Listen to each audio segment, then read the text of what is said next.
students who took the time from your busy schedules to be with us this evening to have an engaging dialogue about our university, your perspectives on it, and the PCAR process, as we call it, that the President has initiated to help steer the future direction of Howard University. I just wanted to throw that out there for the panelists. Is there a Howard University experience? And if so, how would you describe it? Having the multitude of experiences from the various aspects of Howard that I've had, being a student leader, being in the Mr. Howard pageant and whatnot, being in the marching band, being a biology major, I feel like I've had a very diverse experience at Howard, and I can honestly say that I don't think I could have gotten this experience anywhere else. We are the premier HBCU in the nation just because we have the dental school. We're the only school in DC with a dental school. You know, so Georgetown doesn't have that, GW doesn't have that. So we just have different opportunities more or less at Howard. It offers a setting for every type of learner to excel and to do well.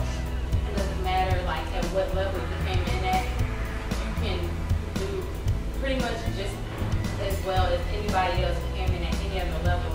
Is a graduate of Howard University uniquely qualified, doesn't matter what the subject is, in a way that a graduate from George Washington is not, of course, qualified to be? I'm in law school. In a professional setting, I am a dynamic law student, and that's because of Howard. When I say I go to Howard, I'm one of the few law schools that have a Supreme Court justice that sat on their bench, you know, and he was the black guy. So when you say Howard, you know, you say a lot of things and people kind of pause and really go to Howard, wow, that really means something. So I think we do have a sense of confidence. We might have limited resources, but what really makes Howard experience and what makes us, you know, equipped for the world is our education itself. I'll be the first person to say that Howard University is perfect, and there are many areas where we need improvement. Yeah, definitely areas of improvement. We're too top heavy. We have way too many administrators doing the same thing. We consistently do things in different areas of the university over and over again. We spend entirely too much money on that. Consultants, we have entirely too many consultants at this university. We need more. We need better facilities. That's a problem. I mean, that's just it. We need better lab equipment. It's a shame when undergraduate honor students in biology and chemistry have to share equipment with to honor students are competing with PhD and graduate students to finish their research. In response to what you said, it was those struggles and those hard times at Howard that kind of shaped who you are. Because everybody, like, if everything was a breeze at Howard, you wouldn't know how to handle adversity. Like in the workforce, it's the bad things that happen at Howard that force you to become a better person, to rise above it, to do everything in your power to be a better person and work in the professional world and be that better person. The problem is funding. We don't have resources. That's the reason why we're cutting, you know, consolidating or cutting any programs. We need to be talking in terms of how can we generate more revenues for the university. Money is cool. Money's half the battle, but we really have to make sure that we have professors that know what they're teaching. Because I could throw you money and we can go get somebody to teach you, but if they're not teaching you the proper material, then what's the point? If you read the Ill-Time, read the blog, you're here tonight, there's been no decision about cutting any programs.